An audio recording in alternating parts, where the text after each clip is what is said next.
Good afternoon. The following session, considerations for new teachers and those who support them, will be presented by Mrs. Megan Mullet, who's a pastor's wife and adoptive mom of 3. She's a certified Classical Lutheran educator. She currently serves as the registrar and student accounts manager at Luther Classical College. She will teach kindergarten this fall. Please welcome Mrs. Mullet.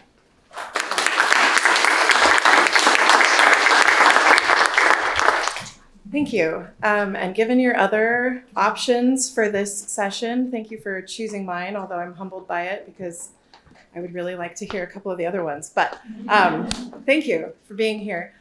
Just a little bit about myself before we jump in. I have a bachelor's degree in communication and international studies because I was going to be a missionary. God had other plans. Then I received a master's degree in social work, and I worked as a therapist working with at-risk foster care youth largely as my population. So I've worked with foster youth and with refugees in those roles. And then I was not raised Lutheran, became Lutheran, wanted the theology to go with my very, very secular social work background. And so I started the deaconess program at the Fort Wayne Seminary right after my husband finished his MDiv. And then I became a foster parent and a homeschool parent and decided life did not appear to be allowing me to do the deaconess certification because I could not foresee a time that I would be able to complete the internship requirement. But I had already completed 3/4 of the coursework. And I like to finish what I started. So I finished something else. So I have a master's degree in theology from the seminary. Just wanted it to be able to pair with my social work background and be able to serve God's church. Was still a homeschool parent, and then we moved to Wyoming, and where my husband was for the last 3 years. And the headmaster at our boys' school had been teaching 6th, 7th, and 8th grade and took a call after we'd been there for a year. And so Pastor Kane, who just introduced me, said, how do you feel about teaching? You basically a deaconess. I mean, I can't call you. I was like, well, okay, but since I'm not, maybe let's not call me that. But he said, well, I think you could do 6th, 7th, and 8th grade. And I said, are you sure? Yeah, you can do it. So I jumped into a middle school classroom, having never taught in a classroom before. I had taught my children at home.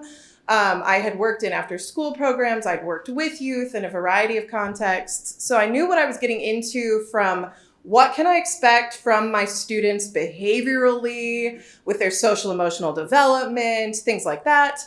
But not necessarily how do I convey content? How do I think through a school year? How do I make sure that we cover what needs to be covered? And because my education was not in education, there were a lot of questions that I did not ask at the outset, or things that did not occur to me until we were farther into the school year that I wish somebody would have said, consider this, consider that. Here are some things that you might want to make sure that you are prepared for.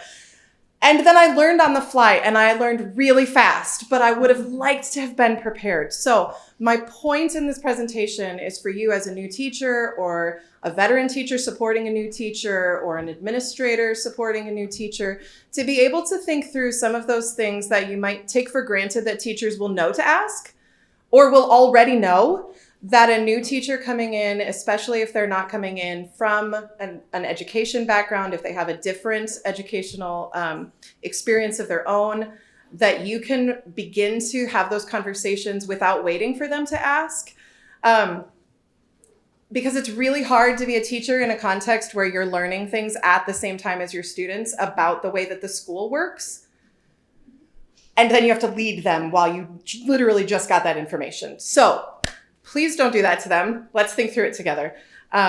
So the first thing that we're going to think about together is big picture. So I'm going to start kind of big, and then we'll narrow in as we go through the presentation. And then at the end of the slide presentation. This is not a hook to get you to stay, but it might be.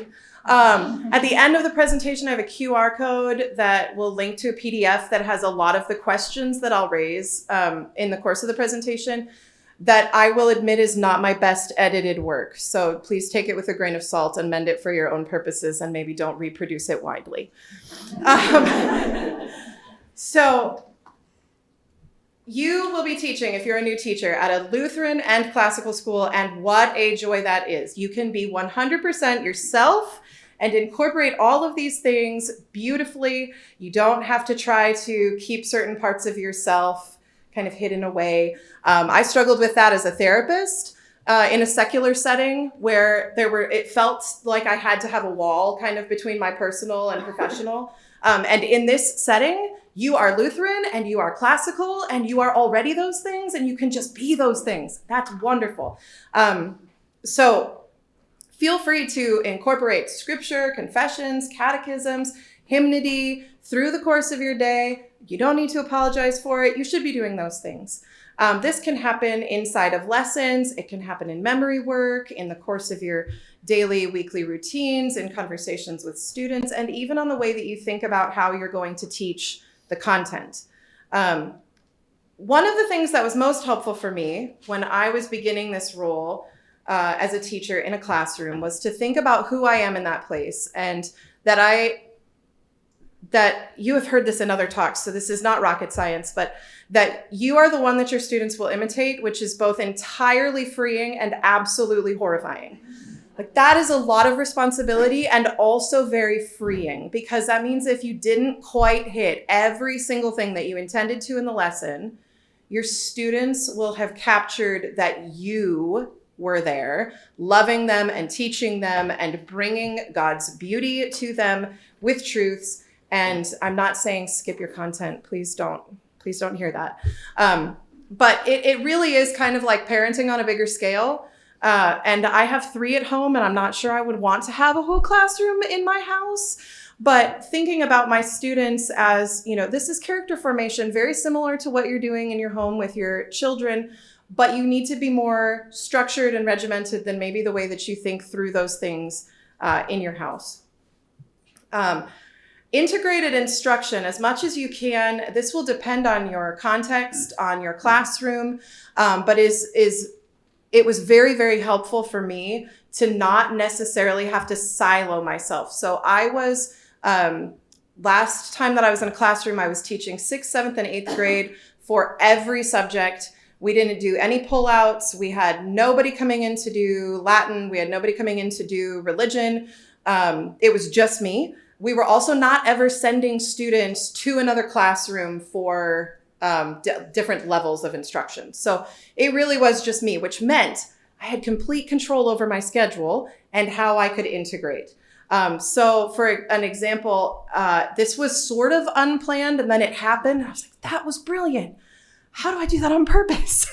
At one point, I wove logic review with brief rhetoric instruction inside of a history lesson that talked about scientists that we had just covered. I was like, score!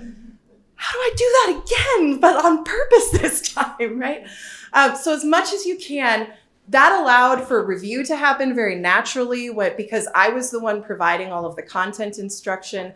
We could be reviewing rhetorical devices in the midst of other things. We could be reviewing logical fallacies in the midst of other things, where if you're in a self-contained classroom and you are responsible for all subjects, it reduces your prep time a little bit because you're not thinking of them as all separate things, but it also increases your prep time a little bit because you want to be intentional about making those connections. So I think it's better for student learning. On the whole, take that with a little bit of a grain of salt based on your context. We definitely found in my classroom that it was easiest to do this with literature and history. So all of our literature selections paired with the history period that we were working on. And then it happened that we were talking about, the scientific revolution kind of at the same time that we hit that era of history. So integration as much as you can, including to the life of the church. So in the context that I was previously in, very, very few of the students in our school were LCMS. Many were churched, but not in a church that uses a liturgy.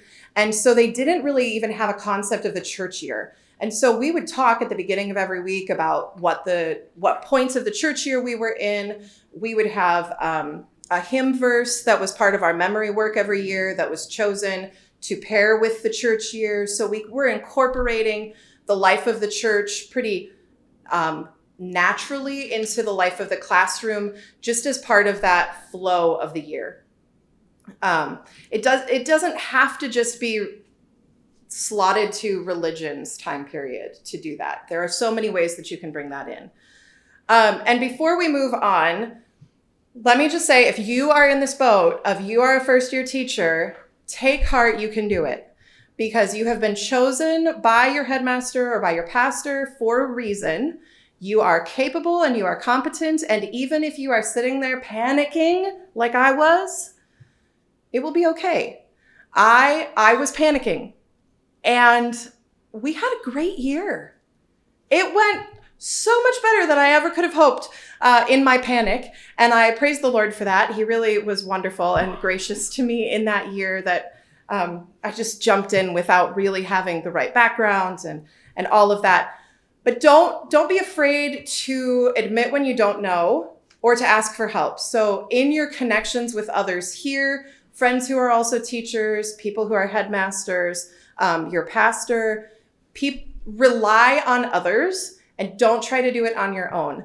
I learned so much in that summer of panic. How am I ever going to do this? By reaching out to people who were already in the classroom, who had been friends that we'd interacted with during seminary, who were far flung. Oh gosh, you've taught middle school before. Just tell me that it's going to be okay, And they pointed me to really good resources, very practical guides to how to think through things, walked me through their school day, their school year. And so I'm so thankful that I had that. I still didn't ask enough questions or the right questions, but don't be afraid to reach out and say, I'm new. I don't know anything. I'm still learning. You know more than you think you do, by the way. But reach out and get that help. The theory of classical education is important and helpful in giving you a big picture for your why and your school's why and your students' why. But don't be afraid to ask very practical questions too. You are responsible for children who are sinners just like you are, and you have to manage the classroom. And that doesn't just happen by knowing why classical education is a wonderful thing. That happens with very practical realities lived out in the classroom. So don't be afraid to ask those questions too. And if you are a veteran teacher or a pastor or headmaster and you have new staff coming on, please be very patient with them for all of their questions. It is so, so helpful to just be able to reach out and get that help. So let's look at some big picture considerations. I am not going to assume that I know what's best for you or for your school, for your specific situation. How this applies will be very different if you are in a self-contained classroom than if you are a topical teacher having where you have responsibility only for certain subject areas. So some of this will apply differently in different scenarios. I am not trying to give you a one-size-fits-all cookie cutter, here's how to be a new teacher, but how to think through some of those big picture practical things that will apply no matter what your school year looks like or what your teaching role is. So think through the school culture with somebody that knows the school culture. Ask your headmaster, ask the other teachers, have these conversations. And if they don't know the answer, ask them to think about it and get back to you so that you have an awareness of what you're stepping into and you can be a part of that school culture that already exists rather than thinking, oh yeah, I know how this is going to go. It's classical, it's Lutheran, and that means this. And then you live that out in your classroom and find out that the way that you're doing classical and Lutheran is wildly different from the teacher that your students had before or after you. And you're a little bit of a unicorn, and that's fine sometimes. but it also puts you in a really awkward position because you didn't know. You weren't trying to be a unicorn, right? You just interpreted things differently because you didn't know what the culture was already. So ask the school culture questions. What are the traditions that are not written down anywhere? The school always does it this way. I would hear that all the time for the first time in front of students. Not great. Please don't put your teachers in that position. So if there are things that aren't written down, think about, oh, well, we always do this way at this time of the year, and that's just something built into who we are as a school. This happens everywhere, and it's not a problem, but it can be awkward and challenging for your new teachers who don't know, especially if they didn't previously have students in your school where they would know from a parent perspective, this is kind of what I can expect the rhythm to be. If they are truly new, this is very important. And I will say my children had been in the school for a year before I started teaching there, and I still didn't know. So ask those questions. What are we've always done it this way, but it's not written down? Because your new staff will read literally everything that you hand them, but they can't read it or know it if it's never been given to them. Think about, what does the daily and weekly schedule look like at the school level? When does chapel happen? Who's in charge of it? Is that every day? Is it only certain days of the week? Are there days of the week where the chapel schedule is different? Do you have divine service some mornings? Do you have a day where you don't have chapel in the morning? You have chapel in the afternoon. What is the big picture schedule for the whole school? And how does your classroom fit into it? How do you fit into it? Do you have any responsibilities related to those through the week items that are part of the life of the school? Speaking about the chapel, are there chapel buddies where you've got an upper grade student and a lower grade student that are doing chapel together? If so, how do they get paired up? At what point during the school year does that happen? Does that happen beforehand where teachers have already made the assignments, or do we just line the kids up and here's your pairs? That sounds like a really silly question to ask, but I did not ask. And I walked into chapel the first day and I was like, oh no. Hi, and it was okay. Most of my students were returning students, so they knew how it went. But it's very awkward if you don't know about some of these, no, this is always how we start the year kinds of things. Where do staff and students sit in chapel? Another silly question. I genuinely did not know where to sit or where my students were supposed to sit. So I stood in the chapel and waited to figure it out, and then sat down in the wrong place, and it was okay. It was a bump. It's not a big deal. The students didn't care. The other staff didn't care. Pastor Kane didn't care. But it felt very awkward, and that bothered me that I was supposed to be leading and I didn't know. So think about those, this feels really minute. But it helps you be prepared and think about things before they happen, because the rest of the school is not surprised by the fact that this needs to happen. Your new teacher shouldn't be either. How does PE and gym work? Is that on-site? Is that off-site? If it's off-site, how do you get there? I was responsible for driving a 15-seat van. I didn't know until I was handed the keys. So if it's off-site and somebody's responsible for driving the students there, and that might include your new teacher, maybe let them know. So who's responsible for PE education? Is that something that happens jointly as a school across multiple grade levels? If you're in a self-contained room, but you do PE instruction with other grade levels, do you have shared responsibility for the curriculum, or does that fall on one teacher? Do you have somebody coming in? Those kinds of questions prepare you so you're not, okay, we're gonna go to the Y that I'm not from here. I don't even know where that is. I'll just follow you, I guess. right? Let's not do that to our teachers. It was okay. Everybody was okay. That sounds a little crazy thinking back on it, but it did happen. Are there announcements? How do students and parents find out about things? How do teachers find out about things? Is there a PA system? Are there daily announcements through the speakers?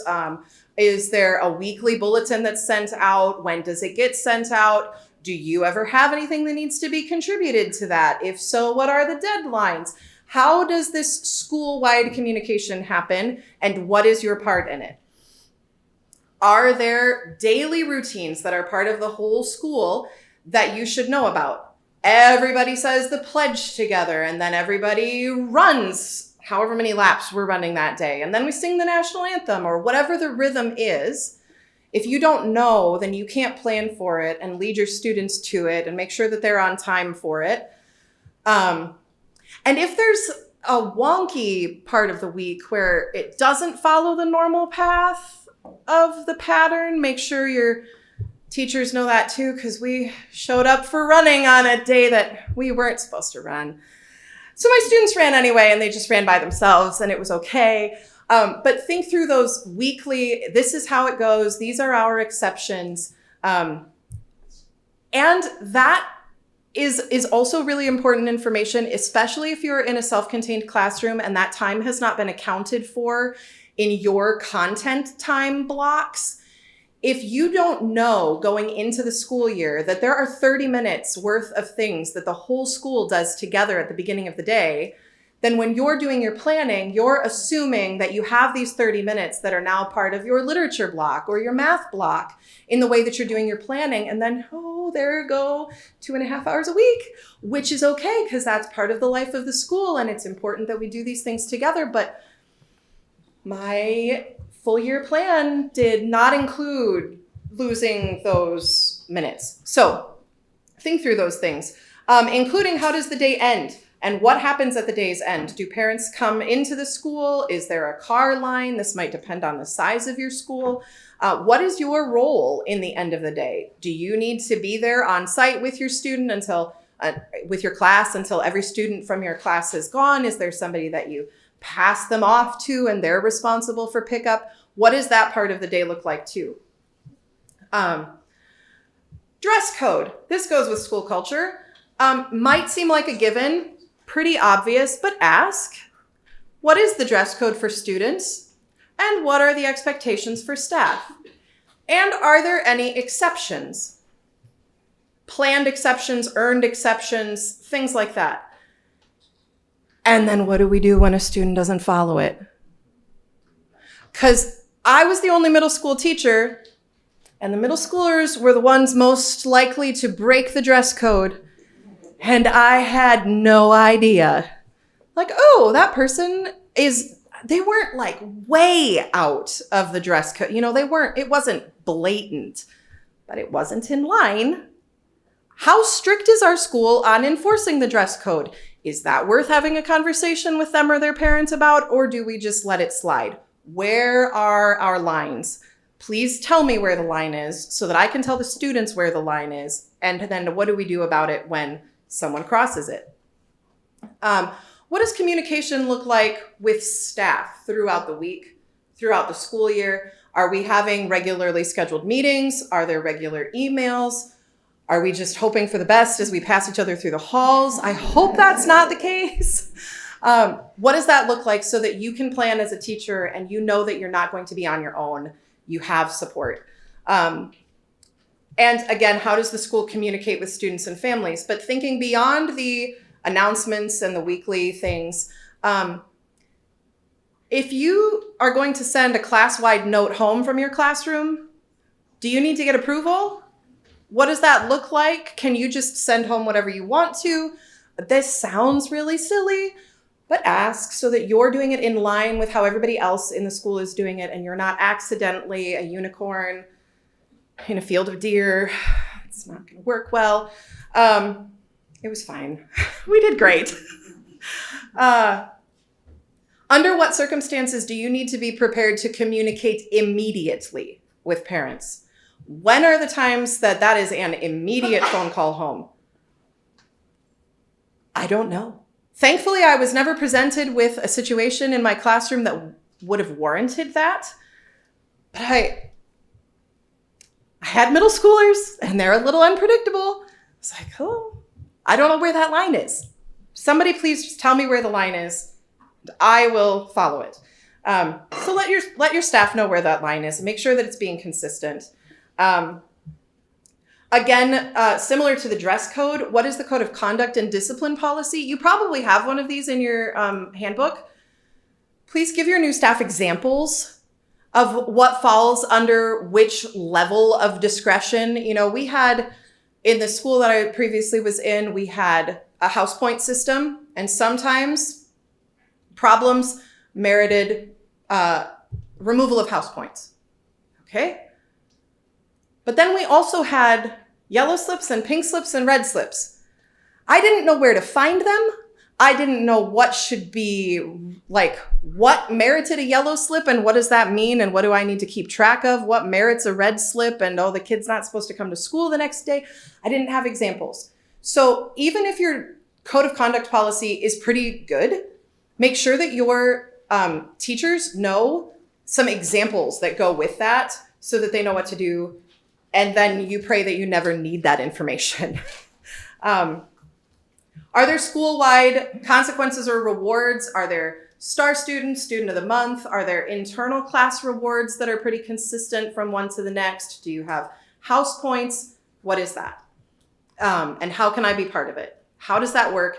And on the house point thing, I love house points. It's a great idea. But again, if you don't know how that works in your school, you don't know how many points to give or take.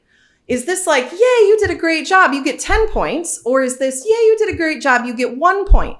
We might be operating on completely different scales. And in the school that I was in, we had kids from all grade levels in all of the houses. So they were working together with students in other classrooms toward their house point goals.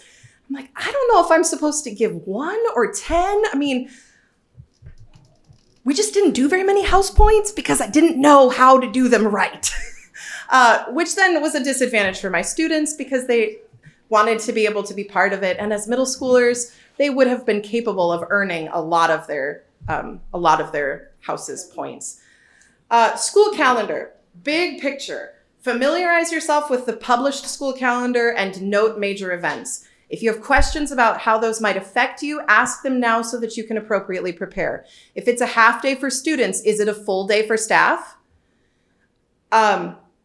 If it's, if we're not coming to school for these days, is there a day in there that might not be marked on the calendar that's a professional development day that we should expect to be on campus so that you can think big picture, long-term school calendar plans?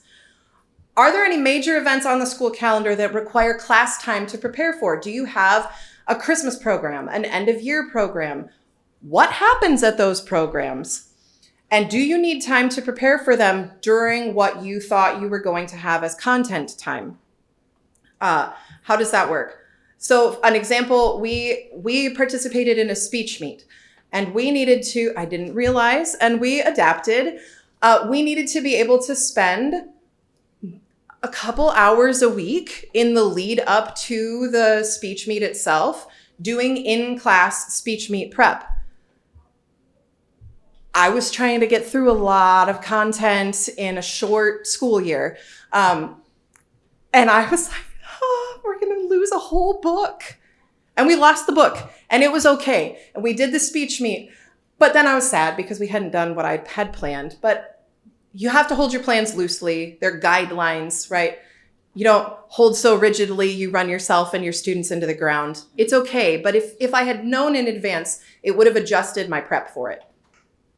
Christmas programs and end of the year programs, who's in charge? What are your students doing? Do you need to help them prepare? Those kinds of things. Quarter breaks, semester breaks, marking period breaks. Be mindful of where they fall so that as students get excited for them, you know that they're coming and that they're going to be a little bit more distracted in the classroom. Holiday breaks, similarly. How does your school handle the holiday breaks though? Are there traditions that are not written down about what happens during the week before Christmas? Like spending every morning Christmas caroling in the community. What a lovely idea! During which I had content planned. And it's okay, and we hold loosely and we adapt. But if there are those things, make sure that your incoming teachers know about them and can anticipate them. Let's see. So, also thinking big picture, your classroom is not the whole school. Your classroom is a part of a much bigger picture.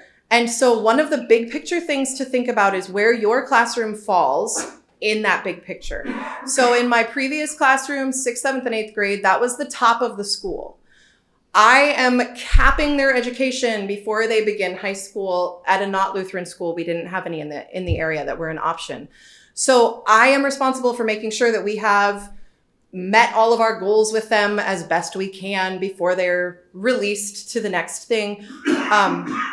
But it's really helpful to be able to look at a large scope and sequence or a curriculum map to be familiar with where your students are coming from, where they're headed to. Are you the last one in the school? Are you the first one in the school? Are you in the middle? And if you're in the middle, how do you feed well from what they did last year into what they're doing next year? If you're at the beginning, which I'll be this time around, how do you build the right foundation in order to get them the skills and knowledge that they need in order to succeed for the rest of their time? Otherwise, their next teacher is going to be playing catch up. So think about your role within the whole classroom or within the whole school, your classroom as a part of a whole. Sometimes it's helpful even to know like what books did they read last year so that you don't plan to read the same ones this year unless it's done very intentionally. Or so that you can reference what they read last year. Like if I knew that my students had read The Lion, the Witch, and the Wardrobe last year, that would affect the way that I incorporate things like that into just the conversation of the classroom.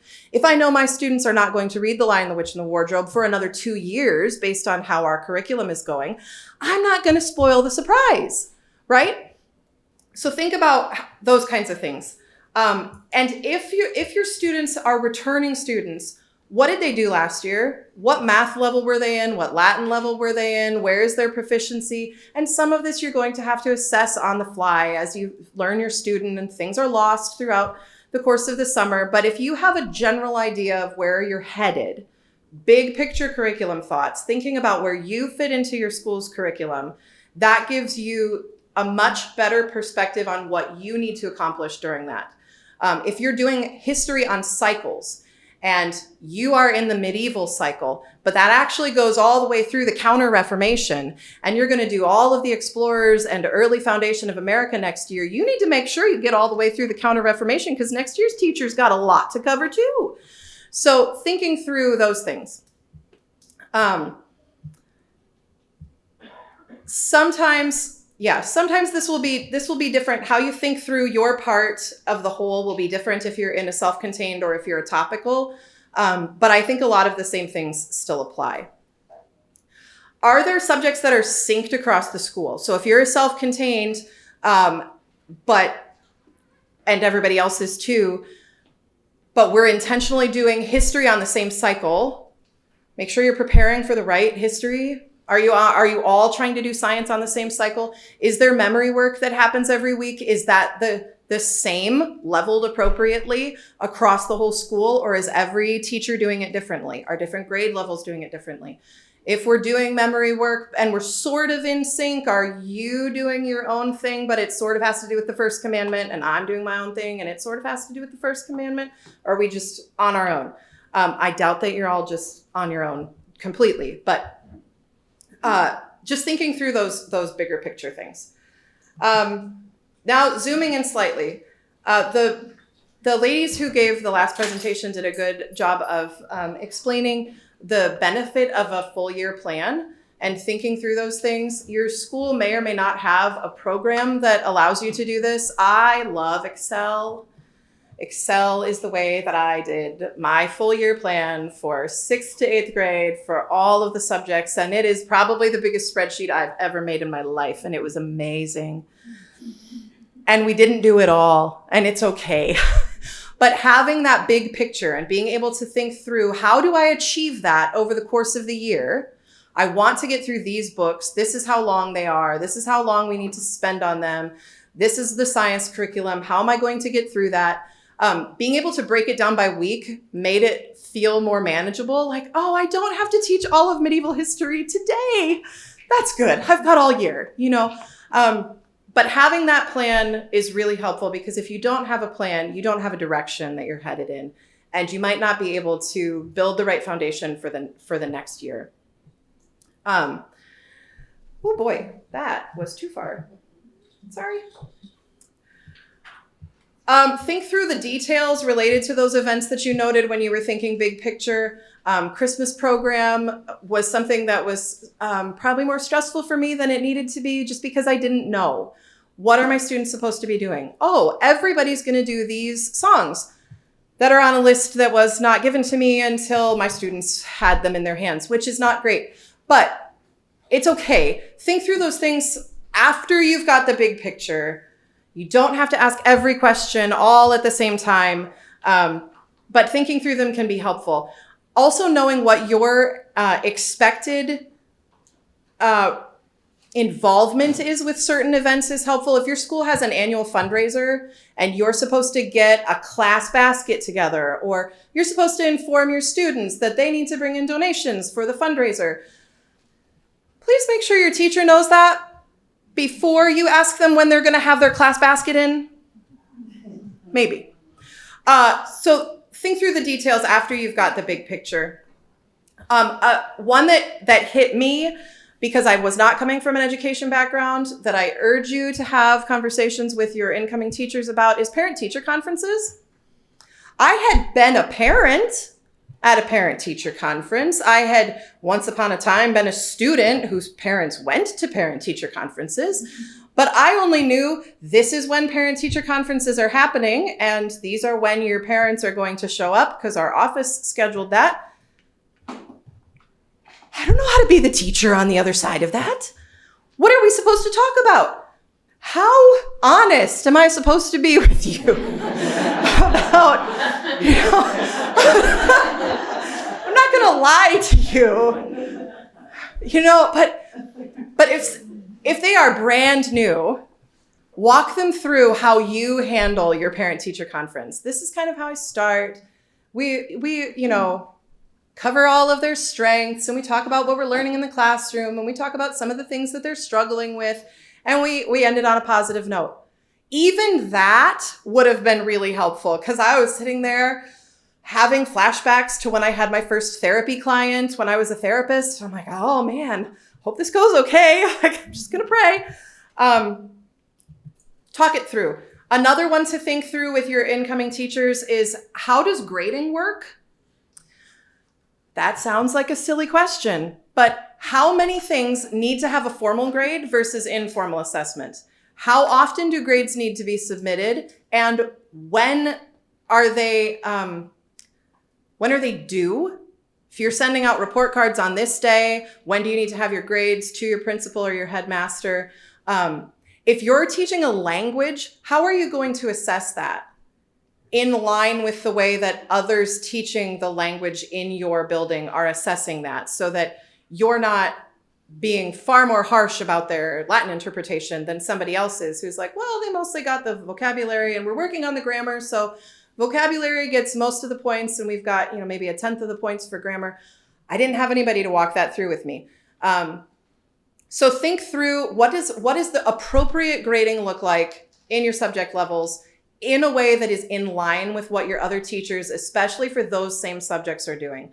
Do you need to grade every single math problem that your students have ever turned in?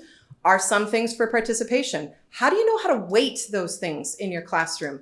Okay, participation is going to be 30% and tests are going to be 30% and assignments are going to be 40%. Is that reasonable? I don't know. I figured it out, and I think that I like the way that I handled it in the situation that I was in, but those are conversations that we didn't have. So have those conversations to ensure that your incoming teachers are assessing and reporting grades in a similar manner. If they're not, you might have parents coming to you concerned or confused about why their student now has a much lower grade than they used to have, or why they have a much higher grade. Wow, this teacher's either amazing or she's not being honest about my kid. We want it to be as similar across the board as we can to make sure that we're sending consistent messages about our students' learning home to their parents so that they're never confused or concerned about their child's learning progression. Another thing to think through is meetings. When do staff and faculty meet together? How often does that happen? Are you expected or even invited to attend school board meetings? Are there things in the community that as a member of the school you need to attend? What does that look like? It may look like nothing. I hope that you have at least some faculty meetings, but you may not have any outside meetings that you need to attend, but it's good to ask up front. Classroom setup. After you have the big picture, think through the smaller picture. You are in charge of a classroom that is a physical space with physical boundaries and physical limitations. The classroom that I was in last was very, very, very small. There was really only one option that worked well for how to set up the room. But if you have a larger space, how are you going to utilize that in a way that allows for student learning and does not impede student transitions? So how does the paper go from my hands to my students' hands, to the turn-in basket, to me grading it, to me turning it back to them? I want that paper to move as few times as possible and as easily as possible. Think through your classroom itself. Is there a student who has a hard time getting to the turn-in basket because of where their desk is? I had students who could not get, because of the way our classroom was set up, could not physically get out of their seat and around their neighbor because the seats were too close together. So I put the turn-in basket where everybody could reach it without having to actually get out. How are you using desk space, table space? Where are your students' books going to be, especially if you're in an upper grade and you need students to be putting away and taking out books during the day? Think through the very practical, how do my students get through their day? Where are their pens and pencils? Where are their textbooks? How are we handling the papers that are being turned in and graded? Those kinds of things. And also your classroom's emergency procedures. You need to know how to get out when the fire drill that you weren't informed about happens. Hopefully that was the way the fire code said to do it. Think through it in advance. Make sure that if it's not posted, it becomes posted. You have a knowledge of it. You can lead your students effectively. How can you make your classroom a space that inspires the study of the good, true, and beautiful? Don't overdo it and make it distracting. But use the space well. Think through your use of classroom technology. Do students have any technology? If so, how does it work? Do you as a teacher have access to technology like document cameras or projectors? If so, do a dry run before you have students in your classroom. And if you don't know how to get them working, ask in the lead up to the school year so that when you want to use them in your classroom, you are ready to go with the technology that has been handed to you. If your students are using technology, get all of their login information, if that's allowed with your school. I'll put that caveat in there. My students didn't know anything about how to get in, and they were like, Mrs. Mullet, how do I sign in? We're going to do that assignment tomorrow. So think through that technology piece. Again, grading and assessment, we touched on that already.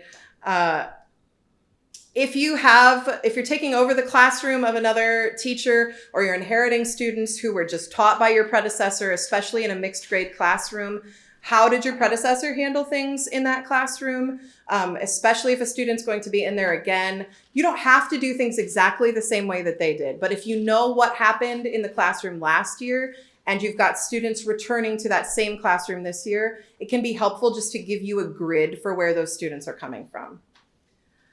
Okay, those are still pretty big picture plans. I promise we're going to get through this. Day to day, zooming much further in. How are you managing your classroom? You're a teacher and you're responsible for managing your classroom and setting the expectations in your room, hopefully in line with what other teachers in your building are doing, which is why we started with the big picture.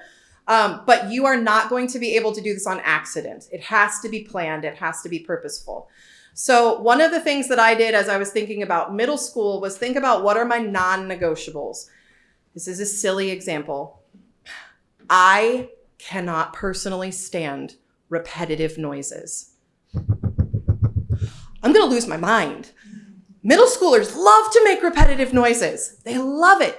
So we set expectations very early on in line with the code of conduct for students, in line with behavioral expectations in other classrooms, but then also for things that you know are going to help you be the best teacher within reason. So we learned Mrs. Mullet does not like repetitive noises. We discussed this at the beginning of the year, and when they would happen, guys, remember about the noises? Oh yeah. Because we had set it up as an expectation and we had enforced this culture of respect for one another, we could just easily address it because it had been addressed early on when it came up later.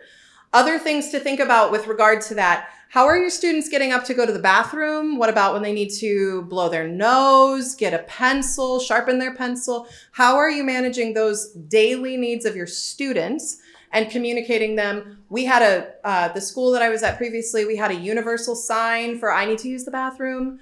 And I could just release a student. They were middle schoolers. I didn't need to follow them. I could release a student to the bathroom without interrupting instruction. We, at the beginning of the school year, implemented and practiced a similar code for I need a tissue, I need a pencil, things like that. So think through all of those things. Then think through your day, your whole day from beginning to end. What time am I supposed to be at the school? That's an important question to ask. Please do not go to your school at 4 o'clock in the morning because you are an overachiever and you want to make sure you are prepared. Please don't do it. I know somebody who did, and my heart hurts for her.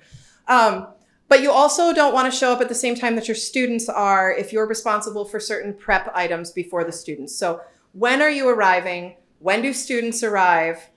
When do students leave and when do staff leave? What are the expectations? How does lunch happen? Are you with your students during lunch? Is somebody else with your students during lunch? When do you get to eat lunch? How do we handle when Mrs. Mullet needs to step out and use the restroom? How do those kinds of things happen during the natural course of the day? Some of these are questions that because I had not been in a classroom setting, I didn't think to ask. And I was like, oh, I don't actually know if I'm supposed to go with my students to the lunchroom. So here we go. We're all going, just in case. And it's okay. But ask beforehand. Think through it.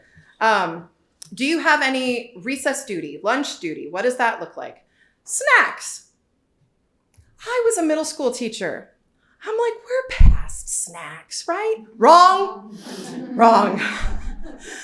And I found out that I was wrong my first week when the students asked, when are we going to have snack? Oh, that's not in my schedule. We'll change the schedule. It's okay. You get hangry. I don't want that. You don't learn when you're hangry. I'm not going to be able to be effective when you're that way either. And on that note, ask about whether or not there are any significant medical issues related to food regarding especially the students in your care in your classroom, or if there are severe allergies school-wide so that you can know and you're able to make sure that you're not putting a child in harm's way. What does your prep time look like? Do you have prep time?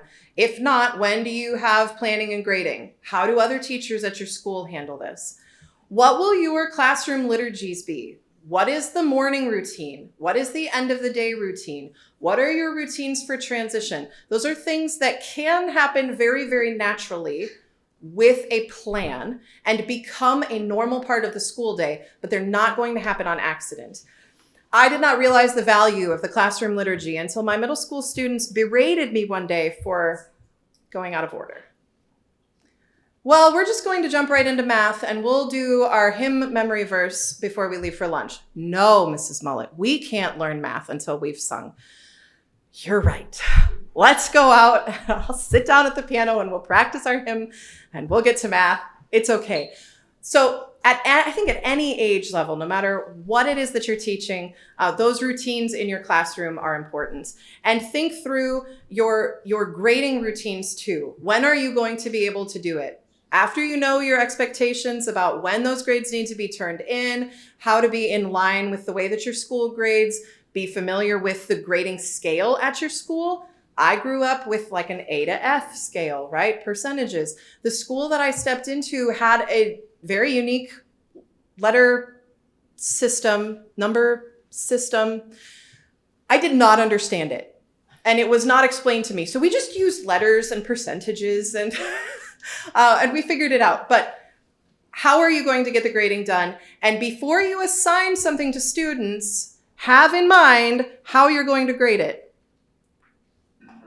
Because otherwise you end up with a giant stack of work that you're like, oh, now I have to figure out how many points that's worth, how that's going to be weighted. Think about it before you assign it. Okay, some general thoughts. Set yourself up for success, learn from the past, prepare for the future. Root yourself in the scriptures and confessions, incorporate those things into your classroom, and watch your classroom thrive. People might assume that teachers just take the summer off, but for a new teacher, this is an ideal time for prepping for the upcoming school year. Use the time that you have right now before your school year begins to familiarize yourself with any books your students are going to read, the curriculums that you're going to use. Think about how you're going to approach those things in your classroom, your year-long plan. How are you going to tackle your curriculum in the time allotted with a reasonable aim for what it is you're to accomplish in the year? Because even after you think you've pared it down to reasonable, you're still probably expecting a little more than you're going to be able to get through. And that's okay. Aim high. Try to get there. But if you lose a literature book along the way because we stopped to do caroling and that was important, we had assessment that took 3 entire days and that needed to happen for our progression, you can hold those plans loosely and you still know you've accomplished a great deal. Lean on your fellow teachers, ask questions of your headmasters, make these connections here at the conference. Don't try to reinvent the wheel if the wheel already exists. Sometimes the wheels that exist look a little broken, and so you can just address the problems, but you're not starting from scratch. If there are lesson plans, curriculum maps that were left for you, don't just throw them out and start with your own thing. Maybe eventually, or maybe after you read them and you're like, that's not going to work for me at all. But you need to be making any of those kinds of changes in line with what your school is doing, how your classroom fits in, have that big picture first, and then narrow in. During the summer that I was panic preparing for middle school teaching, I read these 2 books at the recommendation of a fellow Lutheran teacher and a headmaster. And I'm not a headmaster, I didn't mean to imply that. But they recommended these 2 books. They're both very, very fast reads, and they're very, very practical. So one day when I was intending to spend all day prepping, I just sat down and read these books, and it was better than any content prep I could be doing. My watch is going off like crazy. So you're finding the QR code and you're asking for permission to access the document, and that's great. I'll give you all access, I promise. I have never tried to do a QR code during a presentation before, and this is my first foray, so I probably am not doing it as efficiently as I could, but you'll all have access afterward, I promise. The sectionals that you've attended at CCLE are great resources, and there are a few upcoming CCLE-sponsored classes that you can take in the evenings, other good books that have been recommended by other presenters that can be resources to you, but don't get so bogged down by the resources that you don't spend the time thinking the big picture planning thoughts, school culture, how can I do the day-to-day, the actual practical, put it where the rubber meets the road. The big picture, we love classical education is great, but don't spend so much time there that you're not ready for your first day of school. And one thing I think was on the slides, but I didn't say out loud, so I'm going to take a second to just say it. When you're thinking through the big picture of the school year, think about what your students experience on their very first day of school in your classroom, because they may be brand new. I'm thinking about my upcoming school year. I'm going to have preschoolers and kindergartners. They may never have been in a school before. That's very different than if you've got a classroom full of students who are returning to you. So think through, what is the student's experience and how can I optimize that? How can I meet them where they're at? But then also, how do we get from there to the end of the year? What is their last day of school experience? And how do we bring that into a beautiful harmony across the school year to make sure that we've been consistent in our approach? We've planned our curriculum well. We've met our students with a smile. We've been approachable. We've been consistent with the way our school grades and does discipline. All of those things. You can do this. You are capable. It might be hard. It will be hard. But you absolutely can do it, and you're never, ever alone. So feel free to reach out to me or to your fellow teachers, your headmaster, your pastor. Use those resources. Thank you.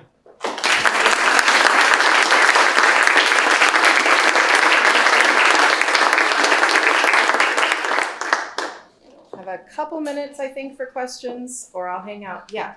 I would add on all your list of things to know are evacuation plans. Yes. If you have to evacuate from weather, Yes. or you have to evacuate your building for a gas leak, Right. or some craziness that happens on your campus. We're in Houston, we've had to evacuate for people being on our campus. Yeah. And we have your teachers, where do they Right. go? Right. Making sure they know where to go if those things happen. I would say that's especially true if you're using non-standard spaces.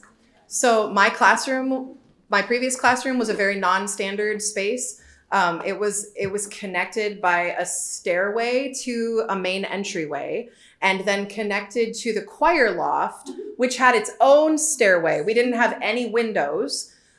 We had 2 stairwells, and so we had somebody come in from the police department to teach us how to do an Alice drill. And the police officer came upstairs and she's like, you don't really have any good options because both stairways come out in approximately the same place. So we talked with her, we talked with the headmaster, we made a plan, an evacuation plan, if the worst should happen. But I think especially if you are in a non-standard space where the answer is not obvious, yeah, do ask those questions, absolutely. Any other last questions? Thank you so much for your time. Thank you.